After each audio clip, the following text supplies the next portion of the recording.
moving to Portugal live up to the hype? And does it still live up to the hype in 2024? In this video, we're going to share our experience living as expats in Portugal. I'm Matt. And I'm Dawn. And we're the unretirees.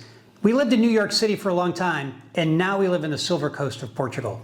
And on this channel, we're going to talk about living abroad, working remotely, and traveling the world over 50. And we hope that you'll join us on this journey by subscribing.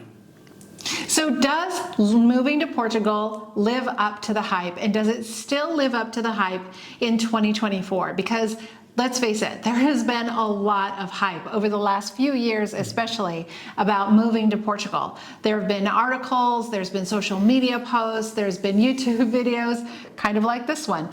But there's also been a lot that has changed over the last few years. For example, the Golden Visa program has changed. The NHR, which is the tax program for expats, is changing, and the cost of living has also changed. So does moving to Portugal in 2024 still live up to the hype? So here's a little bit more about our story. We had been planning to move to Europe for the last 10 or 15 years. And in 2020, like a lot of people during the pandemic, we started doing a lot of research about where we want this next stage of our life to be. And we looked at several countries and did a lot of research around different parts of Europe. And in 2021, we specifically started to narrow down on Portugal. And at the beginning of 2022, we did the first of several scouting trips here. By the end of 2022, we had purchased a property here on the Silver Coast. And then in the fall of 2023, we actually moved here to the Silver Coast of Portugal. So for us, we've only been here roughly 6 months from the time that we're filming this. And so a lot of what we're going to talk about is our early impressions of how we feel life is going here in Portugal. Yeah, these are definitely our first impressions. And we know a lot of you watching may be in Portugal, and maybe you've been here longer and you have a different experience. We'd love to hear more about your experience in the comments below. But there's a lot of reasons that there's been a lot of hype about moving to Portugal. I mean, the beaches are incredible, the weather is fantastic, and the people are exceptional. But we're going to focus on 5 other factors that were important to us and maybe important to you when we were considering where to move and moving to Portugal. We're going to talk about safety, healthcare, the ease of getting a visa, language, and the cost of living. Here's our experience, of course, just in the first few months of living here. So the first reason that we want to talk about why there's been so much hype about moving to Portugal is safety. Well, Portugal is a very safe country. In fact, it's one of the safest countries in the world. The Global Peace Index in 2023 rated Portugal as the 7th safest country in the world, and it's been as high as number 3. Now, it's been our experience that it's been very, very safe. To be fair, we do live in a modest-sized coastal town in the Silver Coast of Portugal, but we have spent time in Lisbon and in Porto, the 2 largest cities in Portugal, and have felt very, very safe in both of those places, as well as all over Portugal. Yeah, there's something that we didn't really know in our research, something, again, that we didn't understand until we got here, and that is that Portugal is a very low aggression country. Yeah. And again, we're just speaking from our experience and here on the Silver Coast. But what I mean by that is that we rarely experience road rage. We don't see people honking at each other or yelling at each other. Some of the things that we saw were becoming more and more common in the US, especially in the last few years. And that's really led to feeling not only more safe, but less anxiety, less on guard all the time. And that has been something that is one of my favorite things that we've experienced since living here. So overall, when it comes to safety, what do you think? Does moving to Portugal live up to the hype? I think it sure does. I mean, now granted, we were moving from New York, so maybe our tolerance was higher, but we have never felt unsafe here in any of our travels all over Portugal. Another reason that there's been so much hype about moving to Portugal, especially for retirees, is healthcare. Well, healthcare here in Portugal is very, very good.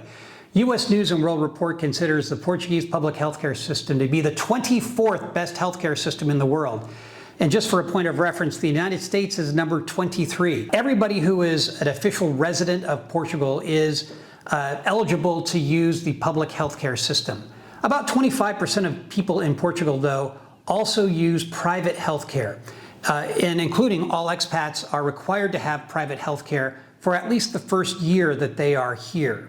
Now, private healthcare costs very different than our experience in the United States. We pay about 2/3 less for our private healthcare here in Portugal than we did in the United States, even with a company kicking in for some of it.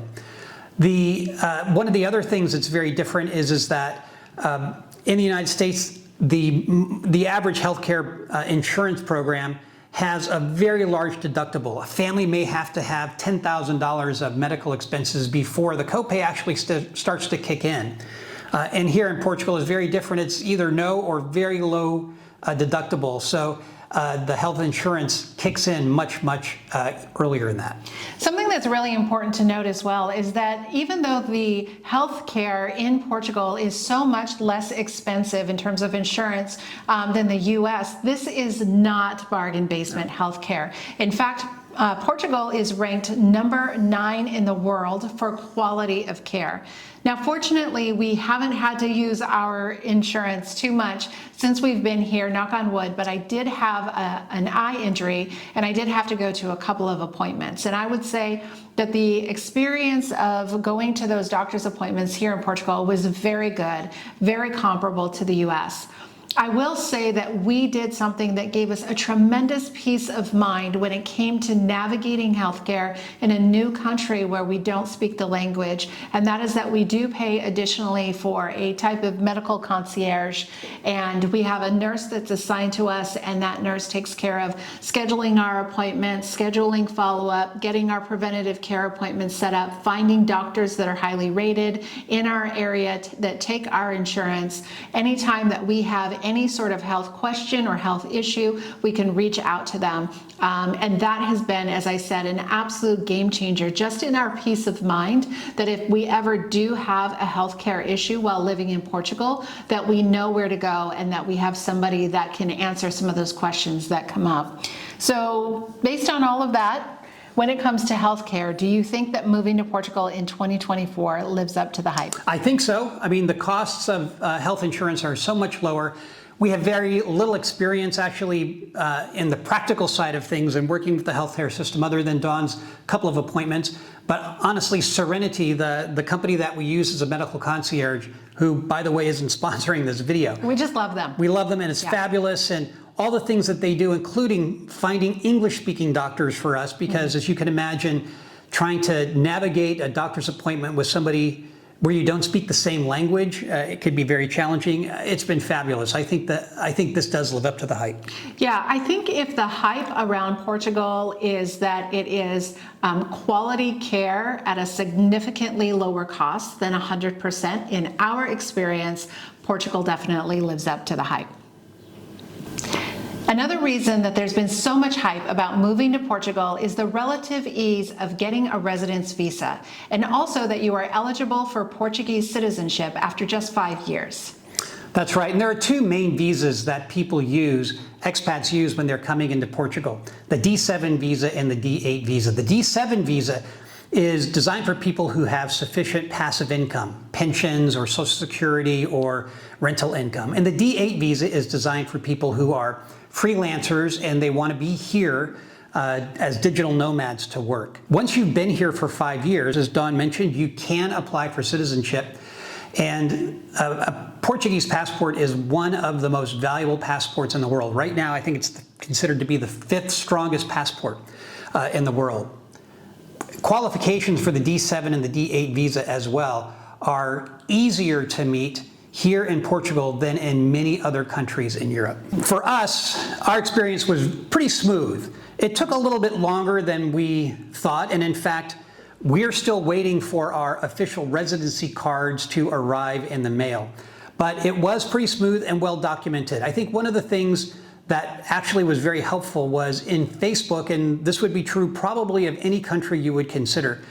There are expat groups, and here in Portugal there is a group that has a very clear documentation designed for people from the United States about all the documentation that you need and what to expect, both when you apply in the United States, as well as in a follow-up meeting that's required here in Portugal. So Dawn, do you think the ease of getting a visa lives up to the hype? I do. I think the process was pretty smooth overall. There were some things that took a little bit longer than we initially expected, but overall, I think the process has been very smooth. What do you think? Oh, I think so too. Again, as Dawn mentioned, it took a little bit longer. And, honestly, we brought a dog over, which was a whole other thing, but even that was well documented, and we were able to do that relatively easily. Another reason that there's so much hype about moving to Portugal, especially for expats from the US, Canada, and Britain, is that Portugal is a country where English is widely spoken. Now, let me be clear. We did not come to Portugal just to speak English all the time. We are committed to learning the Portuguese language. We think it's important not only for respecting the culture, but also just to have a richer experience of living in another country. That said, Portuguese is not a language that you learn in a month. And when you move here, there's going to be a lot of things that you have to go through. You've got to negotiate a lease or a purchase of a home. You've got to get your utilities turned on. There's lots of things that are just basic life things that you need to navigate when you move to Portugal or any new country. And so it's important to know, when I get to a new country, will I be able just to manage basic life things? Yeah, in our experience, it's actually worked out very, very well. Now, to be fair, when we bought our house, we had an interpreter who came along with us for the close. And when we got our utilities set up, we had our real estate agent go with us to help us get those utilities set up. But other than that, we've been able to navigate everyday life here in Portugal with the few Portuguese phrases that we know, and relying on English-speaking Portuguese population. Just about everybody speaks at least some English, although we've had a couple of occasions where we've had a person that we've tried to talk to who doesn't speak any English. We've still have been able to figure out how to do what we needed to do. But overall, it's been a very good experience, and we've been able to navigate it even with our limited Portuguese. So what do you think, Dawn? Does it live up to the hype, the ease of getting around the language? Well, I will say that it does vary depending on where you are in Portugal, but I would say that for us where we live, this doesn't live up to the hype as much as I thought that it would, meaning that I wish I would have learned more Portuguese before we got here. I think it would have made the transition so much easier, and it would have been easier to meet people and just to really navigate things. We were able to do it, but if we had to do it all over again, I definitely would have started the process of learning Portuguese at least a year before we got here. Gosh, I think that's right. Even as you say that, I was thinking about most of the relationships that we've made here in Portugal are with other expats who speak English, and very few of them are with people who live or were raised here in Portugal. And a lot of that is because we just don't speak Portuguese, and that's a barrier that we need to overcome. So I think you're right about that. Yeah.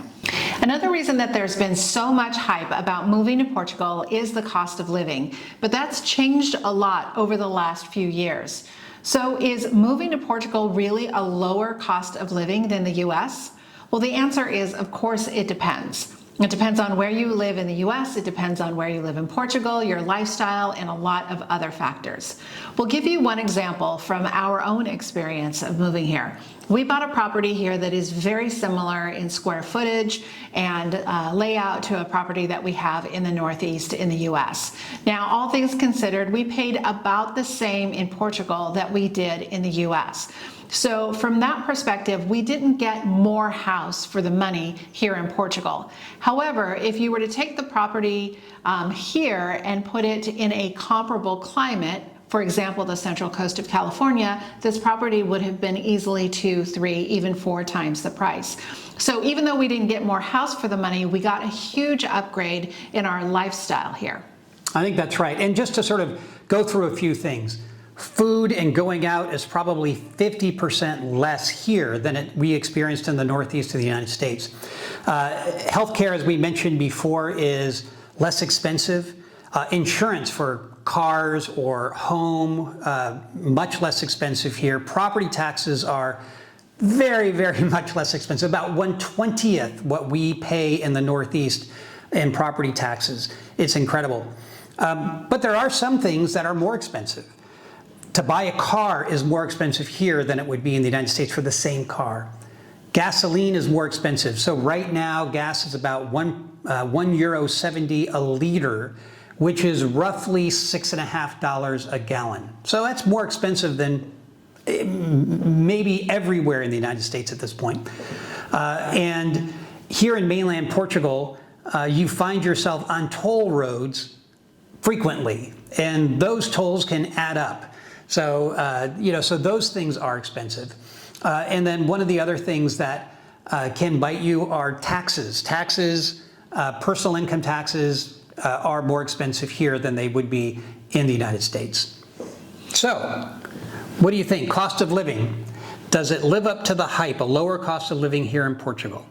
Yeah, I think so. I think, as I said, a lot of it really depends on the choices that you make. So, for example, gas is much more expensive here, but we chose to live in a town that's very walkable, so we actually spend far less on gas than we did in the US. So cost of living is very different. If you would like us to do a video in the future that breaks down our cost of living in a little bit more detail, please let us know in the comments. But I think overall it does. What do you think? I think so. The only big ticket item that's more expensive really is a car, but the things that are the daily regular costs, things like food and going out and property taxes, if you think about a mortgage payment where property taxes is an important part, being so low, and healthcare costs being so low, overall cost of living here is still much less expensive than we experience in the United States. So when you take all of those things together, because we talked about several things, and you factor in the people and the climate and all of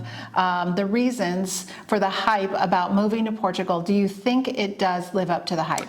Well, look, each person's going to have to make their own decision, but for us, I think all of those things do live up to the hype. I think we have made, and we feel like we've made a great decision by moving to Portugal, and we think that the hype is, in fact, worthwhile.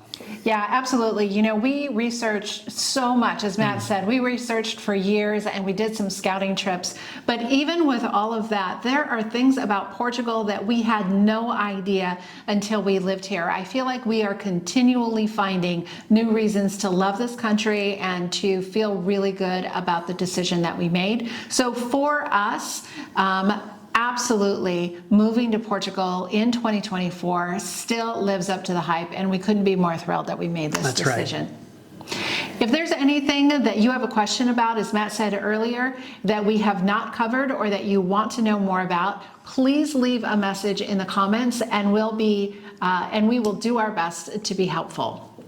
If you want more content about our journey of living abroad, working remotely, and traveling the world, we invite you to subscribe to this channel and hit the bell button to be notified whenever there's a new video. We are a brand new channel, so we really appreciate your support. You'll also find us in our weekly newsletter, and we're on social media. We'd love to connect with you there as well. We'll leave the links to those in the comments below. I think that's it. Well, thanks for watching. Yeah, thanks for watching.